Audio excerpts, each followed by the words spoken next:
Esports is all about pressure.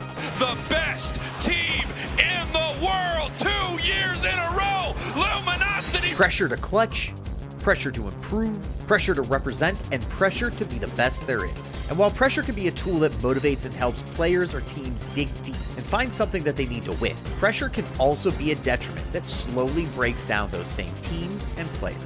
If they win, of course they did. They're the world champions. Of course, you expect them to win. I think we kind of realized that, like, NIC, that, like, well, being the villain kind of sucks, you know? If it was easy, we would have just swept the entire year. This is a story about the Luminosity Gaming Pokemon Unite roster and the pressure they face not only externally, but internally as well, on their way to being back-to-back world champions. When you get used to winning, there's so much pressure to keep winning and winning and winning. Everybody was like, okay, this is it. No more excuses. It's now or never. But before we jump into the video, make sure you like and subscribe while you're here for more videos about the world of esports and the biggest storylines in them.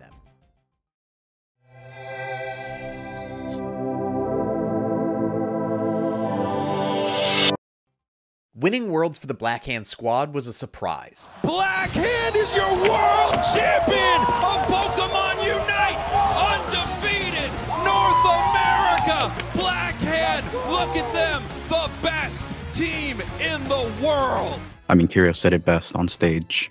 You know, we didn't even believe we could do it.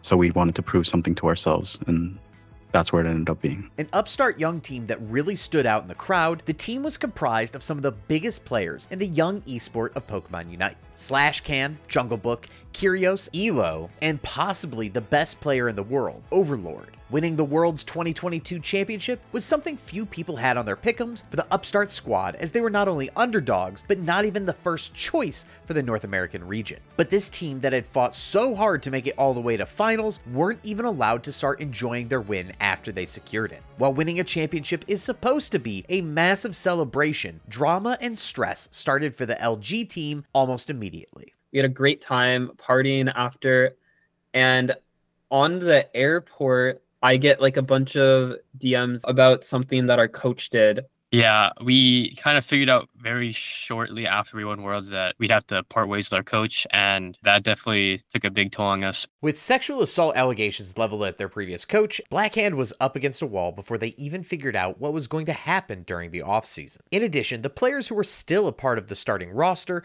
began to slowly develop a bit of an ego problem. Not unheard of for a team that was so dominant on its road to winning the first ever world championship.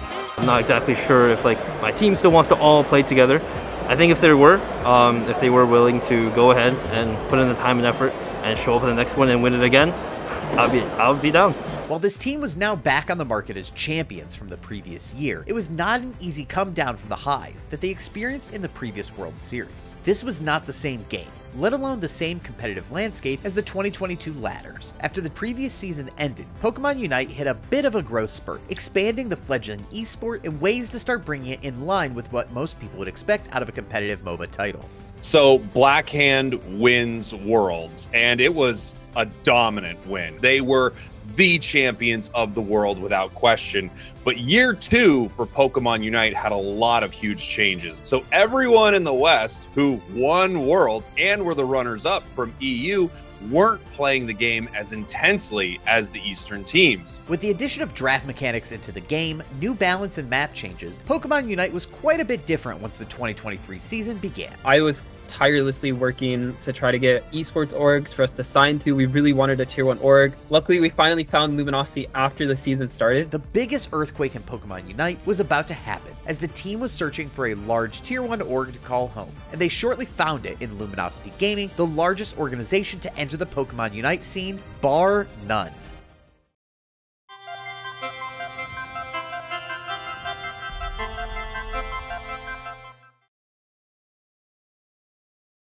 We kind of always have this saying where we're into two things: doing cool shit and winning trophies. I mean, if you just look at their results, we didn't have to worry about winning. And we're starting to feel pressure at that point, right? Like we've got these contracts, we've got the name behind us. The signing of the team really presented some challenges that started to echo across the entire squad. Since the win at Worlds a few months previously, there was a long offseason that had really allowed the team to lose their edge and drive to win. So while the first tournaments began for the 2023 season, LG looked a little sluggish, not quite who they wanted to be after just coming off a championship win. Definitely think like it was a rocky start when they played against Tali Bobo. Obviously, I hate to say it, but they got dusted. It was kind of tough to watch. Right now, Tali Bobo scoring another 100, 12 seconds left, and they sweep the world champions and win rivals. Unbelievable. Because it's not just about the game. It's about a lot of stuff outside of the game too. A great example of that is Jungle was one of the best people on the team at keeping Overlord's ego in check. It really was inexcusable, and we've had to have a lot of talks with Overlord about those ego issues. Cape is not far. We're gonna need another hero play from you, but this time it's from Overlord. Steals it again. Are you kidding me? They can't keep getting away with it, Zoinks. It feels kind of weird to consider myself the best player. I try to stay modest, try to stay humble. Don't let it get to your head, because getting to the top is hard enough, but it's really about staying at the top. What it felt like watching Blackhand, soon to be Luminosity, heading into the UCS season 2 was you just saw the world champion, and then they came back and they had put on a few pounds. They were smoking their cigar. They were hanging out by the pool a lot, and they not only looked beatable, they were beatable, and they got beat a lot. I have to talk about us winning the first month. It was dominant. It was triumphant. It felt like we were back in form. It felt like nothing had ever changed. What an incredible match. I mean, you guys look phenomenal today, only getting one game taken off you the entire tournament. Congratulations. I know we heard Overlord talking earlier about how tough it is to stay on top as the world champs. What do you think could actually knock you guys off this pedestal? Because it feels like you're unbeatable. I mainly think our biggest enemies will be ourselves. If we get a little too complacent, if we think that we're too good to even be taken down, we always got to make sure that we stay true to the grind. The team performed decent enough in the early tournaments, but after signing with LG, things took a rough turn. And so when we fell short in a really, really devastating way, we could see the echoes of it all across various social media platforms. Mew is down, double KO for Greninja, and Bandage is gonna make the biggest upset of their lives happen. There's no way Kankiro Samu save the game right now. He's getting locked up, triple KO for the Greninja. Make that a quadra KO, almost. And no way Ben is gonna take Rayquaza. Luminosity Gaming, they're gonna fall in the qualification match, and they have to go towards the loser bracket. There's no way. They lose. They don't even qualify. We don't even see them on broadcast. How are we not seeing the newly signed, the newly minted, the kings of Pokemon Unite? How are we not seeing them on broadcast? And obviously, this is something we are going to need to talk about. We just thought yeah, we're just going to roll the entire season. We're just going to win every monthly. We don't even have to try. And then we ended up not even qualifying for the finals. It was already an issue to not even qualify for the monthly finals, but to do it immediately after being signed by LG was a disaster. These young players not only had to deal with the pressure of winning to prove to people in Pokemon Unite that they were worthy of the signing in the first place, it was also a huge pressure to keep the internal pressure and combativeness amongst the team to a minimum. Obviously, with the new signing with LG, there was a lot of pressure to perform. You just won Worlds, and you really want to prove there was no doubt in anyone's mind that you're really the real deal. Obviously, I'm sure that many people from the outside would say you have nothing left to prove, but pretty much any loss is almost embarrassing, I'd say. But that did not look like the world champions. This team looked disorganized, confused. They were making decisions that I just thought, I don't know how players this good could be playing this bad. One of the biggest problems that this team has ever ran into is the clash of egos. I think to be at that level of dominance, undefeated throughout all the bracket stages, you need to have an ego. The pressure was building, and the first loss felt like a chink in the armor for the LG team, being made to bleed and showing for the entire Pokemon Unite world that they bleed too. And while the team's not qualifying for a single monthly final wasn't exactly the end of the world, it really started to show that things weren't as perfect as many people thought it would be for this team. The expectation is that this should be a walk in the park for these guys, only to see that people were already painting them as the villains. That kind of expectation is definitely very real, and I think that's something a lot of players don't get. Not a lot of people are at the top. Every single loss is, what happened? What did we do wrong? Like, I don't know what happened. Like, what are you guys doing? It's kind of like just makes things fall apart. We just happen to be like the best like mechanical team, or we're just better than the other team. Like, there's no like, it was just blind pick back then, right? So there wasn't like drafting. Very straight line gameplay of basically whichever team did this strategy the best just won. I think that's gonna be enough, but we gotta see. Amaterasu with an incredible late game push. We've said this name so many times, but Nudo with that Unite move in that central area takes a KO streak of 3 under 1 minute, and they charge forward. Luminosity Gaming with a great counter push to get themselves the lead. Curios puts them there, but with 3 Pokemon in the respawn zone, Amaterasu charges forward to the goal zones. They score and they take a lead, and they are headed to our grand finals. It completely collapsed. I think it was the worst I'd ever seen Curios and Overlord play. Even Curios too had an ego grow. Like, it's not only affecting other people around you, it's affecting your own gameplay. And while the team continued to battle it out in the monthlies that followed, they weren't relegated to losers brackets in most tournaments. They continued to struggle and have their raw talent just carry them through to winning and placing decent enough in tournaments over the next few months. And while the results were generally okay for most teams and players, they were anything but for the LG squad.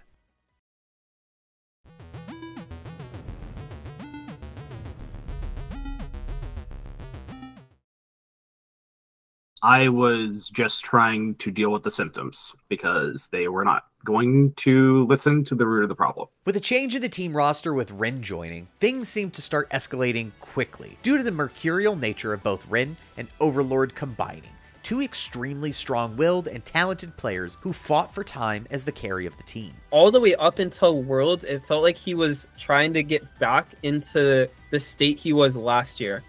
When I was actually first joining LG, I was expecting that they would have stuff more together, given that they had like a coaching staff, a Luminosity signing them, which is obviously a high tier org. A lot of the problems weren't like individual. It wasn't like one person was messing up or like one person wasn't good enough. We were playing like almost like it was an individual game, like we were playing like solo queue, you know? And that was definitely, I think, due to lack of communication. So I don't think that when we signed them, they really fully understood everything about how they needed to coordinate as a team, and that's natural. I mean, it's a young esport. They've been competing together for a year, so it's kind of been a learning process for us all.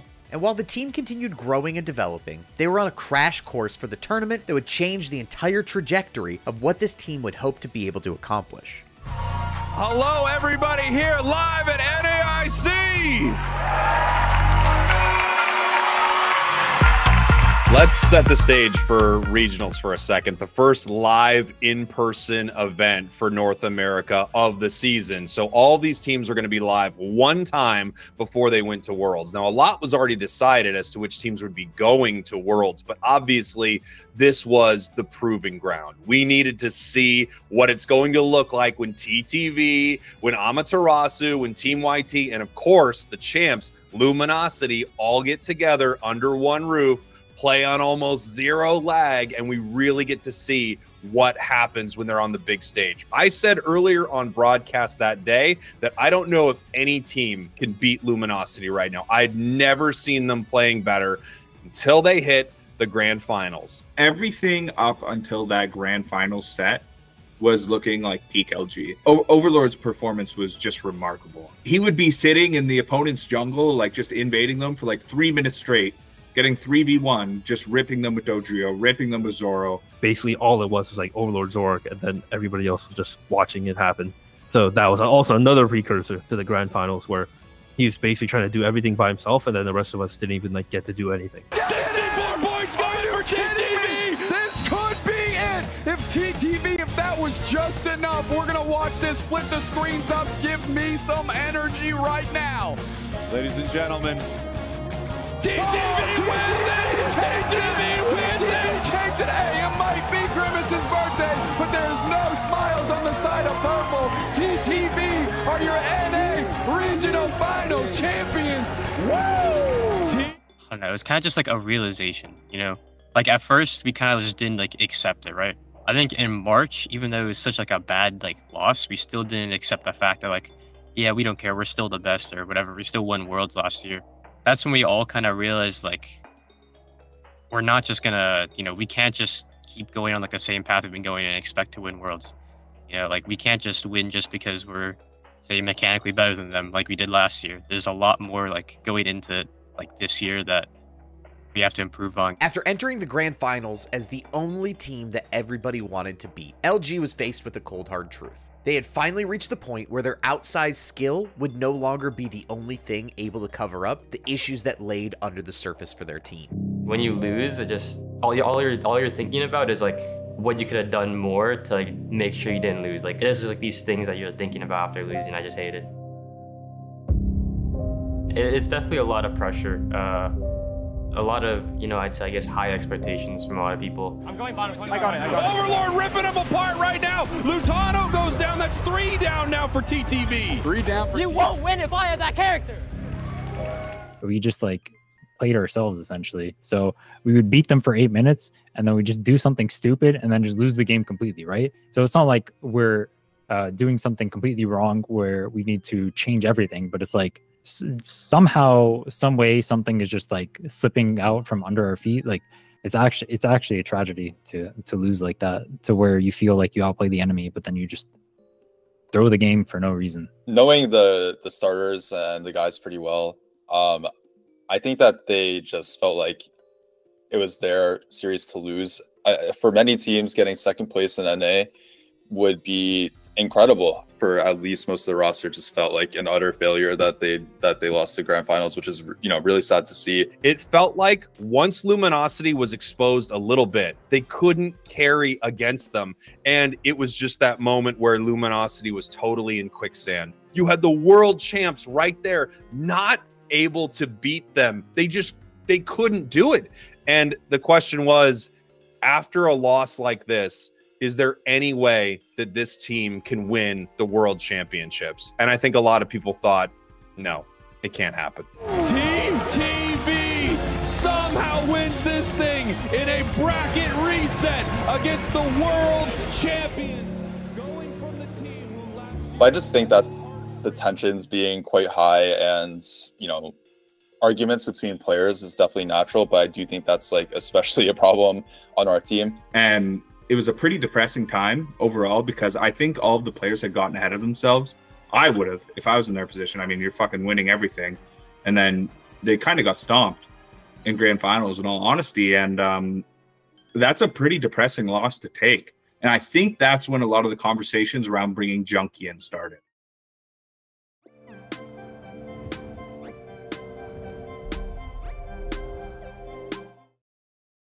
Junky was a coach who had previously spent time with the roster, helping out earlier in the year as one of the only dedicated Unite coaches in the scene to spend time helping teams in North America, Europe, and other regions of the world. He saw originally that there were problems leading all the way back to the struggles of missing the monthlies earlier after being signed by LG, but thought his previous help had patched over the issues and gave the team the tools they needed to solve new problems, only to see that the conflicts still lingered. We knew he was like the best expert at communication and how to structure a good team environment, because I think a lot of us thought the team environment was toxic. The issues that they had as a team were just very similar to issues that I think a lot of top teams were facing in other regions, but it's obviously magnified because they're the ones signed to a tier 1 org. They're the ones that won Worlds. So there is all this extra pressure. The fact that this happened shouldn't be surprising. We have a group of players who are all incredibly hard on themselves, have incredibly high standards for themselves, and know what they can achieve. And they are then constantly having that clash with the reality of their expectations aren't meeting what's happening. After the loss at regionals, conflicts internally reached a boiling point. The players began to blame each other for their shortcomings and issues, and the team had no focus on winning Worlds at all. Junky, when he came on the team, was the first to mention, like, we're not talking to robots, we're talking to human beings. And when we attack a situation, we should do just that, right? Attack the situation and the problem, not each other. Most of the time we were just attacking each other. I think it's one of those things where, you know, they had like a month or so before Worlds, and it's like, if we couldn't solve these problems within our own region in 5 months, how is it humanly possible to fix these things within a month at Worlds? I think if we won regionals, then the team definitely would not have mustered up the I guess passion to actually improve, or the drive to improve. It definitely wasn't immediate, like the impact, because we still definitely had like our egos and stuff that we had to get in check as well. Upon Junky joining, he had a few main goals, but one of the biggest was assigning each the players both internal and external goals in order to work towards their improvement. But Junky just didn't assign goals on a whim. He knew that there was a root of the problem of why Overlord seemed to be in throes of desperation so often in the games that they were losing. But like, this was like within like the first week of me working with everyone, assigning them kind of personal goals and different things like that. And obviously a lot of Overlord's goals weren't very mechanical. It was all like communication, in game and out of game. But after the first week, I think it fully sunk in how much needed to be done. And Overlord DM'd me saying, need help. Pretty much up until now, I was only focusing on improving myself because I felt like I could just be good enough to carry everyone's mistakes or weaknesses in game. So I got really good at it. But now when it's not working, I don't know how to communicate what I want the team to do without it either sounding like I'm yelling at them or it's just not sticking with them. And I want to fix that, but I don't know how. Like I said, I think in the regionals, it was kind of just me. I guess at that point, I was kind of just like, okay, I'm not sure if I'm going to get this much help from my team. I'm just going to try to do everything myself, right? And a lot of the games, it was just me making one mistake, and then we completely lost the game because I was like level 15 or one of the highest levels of the game, and I would just completely trade away like so much comeback XP that it would snowball into like them beating us at the Ray fight because I was just trying to do everything myself. Not just communication, but just that big aspect of dynamics between teammates was something that we had really struggled with before, and it kind of got exposed. It was just like Overlord trying to do pretty much everything, and then people were disagreeing about like how that was a good approach, but then we hadn't really been able to like really put in that work on other strategies, so then it kind of fell apart, so then people just started blaming each other. There's some times where we can get like, including me, I'm like the main like person that happens, where we can get extremely mad or like extremely tilted at someone. Say I can just like go off on someone at some point, and then like the whole team just plays like shit, including me, for like the rest of the tournament. And after the addition of Junky to the team dynamics, the LG squad saw an improvement in team morale, starting to find a passion for the game again and a renewed sense of wanting to win the world championship as a unit one more time. There's definitely a relief that we were talking again and like having like actual good game comms and stuff. That was probably the moment where our mentality shifted back from we might get top 4 to we can win this again. It's well within our control. All of the best teams are eager to prove themselves in Japan. Who will ultimately win? Will there be any surprises? Comeback stories? You never know what'll go down. Be sure to tune in and find out.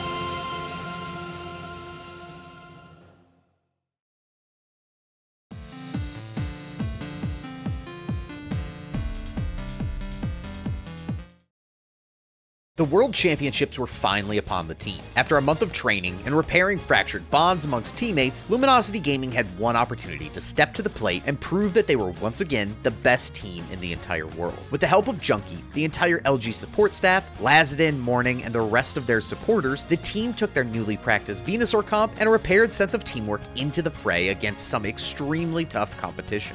Seeing Luminosity at Worlds was really fascinating because their first game they ran into SAUL Esports, a team out of India. And India last year at the World Championships had a very, very poor showing. I think a lot of people are rooting for this region. There's so much excitement in this region. When you see them playing against Luminosity here at the World Championships and Luminosity winning, but not by that much, I still don't feel like people were sure that this team was going to win the World Championships. But running into this team right away, they didn't look like world champions. They still looked like the Luminosity who was having trouble in NA.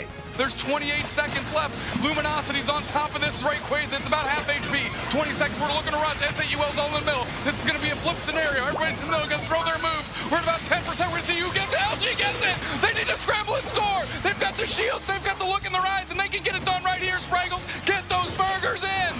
Wow, Luminosity barely taking that match in the last seconds right there. I told all of them this from the very start. I'm more worried about day one than day two. I think what you saw with day one was how many teams did not put enough respect on day one and the format of it. LG ended up advancing to the second day of competition as one of the last non-Asian teams to compete in the World Championships, as 8 out of the 10 teams to make it to day 2 were out of Asian regions. And once the momentum had started for Luminosity Gaming, there was no slowing them down. They were winning at the draft, they were winning at the early game, there was no place that they weren't outclassing every opponent by head and shoulders come time for the championship finals. Day 2, we saw a completely different Luminosity. The world champions emerged on day 2.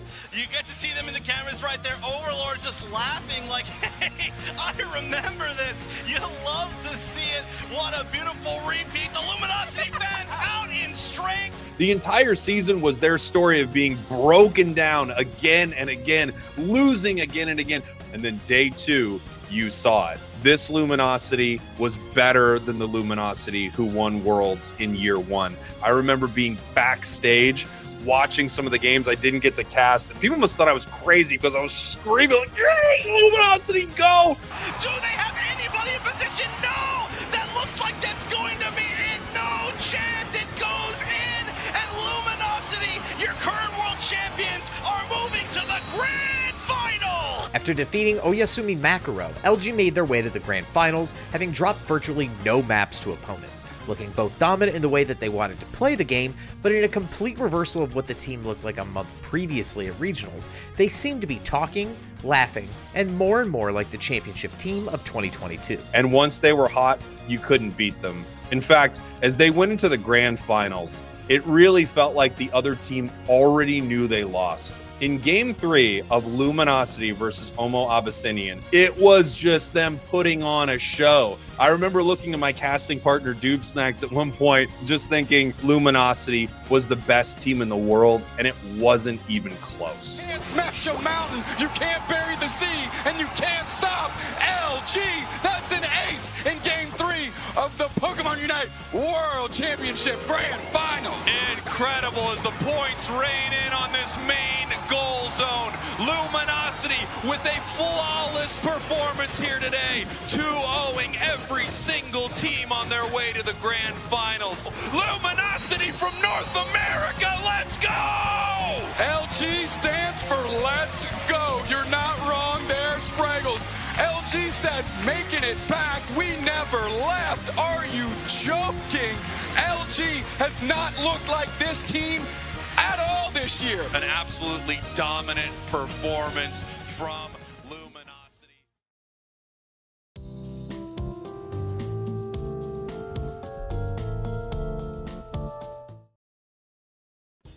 The team's superpower is absolutely still being able to be friends with each other. This year, we had to work so much harder than last year. I think what more people need to know about the LG story, especially leading up to Worlds, is how many issues we had and how much work we had to put in to fix them. A lot of people really had faith in us and really thought that we could still make it happen. It really just means so much because we were able to make it happen with winning year 2 was even better than winning year 1, honestly. I kind of made a video on it as well on my YouTube. I'm really grateful to especially Rin because he came on to the team as basically the new player for us, and after a long time of not playing. So there's a lot of weight on his shoulders, and I think he did more than enough for himself. You have 5 people that need to work together for a certain thing, and that's both a benefit and a curse. So while the team has won a second world championship, the journey to climb the mountain starts all over again. And while this is now a well-trodden path for the LG team, the pressure is not something that is going to just go away. Throughout the season, it was proven that it isn't about being unaffected by the pressure from both internal and external factors, but it's all about having a team around you to help support you throughout the times of pressure and come out the other side a better group for it. I know it was definitely a struggle to, I guess, put up with like my ego and stuff throughout the years. You know, I just wanted to like thank them for like kind of not giving up on me in a way, you know, not just saying like, okay, even though this kid is like really good at Unite, like he is like impossible to play with. So I want to thank them for like kind of just not giving up on me in a way. Something that people wouldn't know, probably with Slash in specific, the amount of sacrifices that he made to make sure that this team was successful in whatever way that he could was just beyond words. You look at last year, and shout out to JB, by the way. Crazy fucking player. Shout out to him. If you look at Worlds 2022, I guess. But he was fucking going crazy on the Cinder Race the whole time. And it's like, that was a huge part of the success at Worlds, at First Worlds. To just remove him from the team and to have success with Rin and to have success with just the roster that we have now, it's with all the balance changes, everyone role swapping, and I'll tell you this, for 2024, there's going to be more changes, more role swapping, and the team's going to be just as fucking good as they were in 2022. In 2023, they're going to stay good just because they're better. I know that I put myself as a sub last year, and I am coming back, and it's the same as the first season. I really, really want to win. I appreciate like everything that everyone on the team has done for the team. I think we all put in our best effort, and I'm really proud of what we accomplished. And I'm really thankful I got to meet every single one of them. In the first year, they had to prove that they were the best to everybody else. In the second year, they had to prove it to themselves. And you can't stop LG, the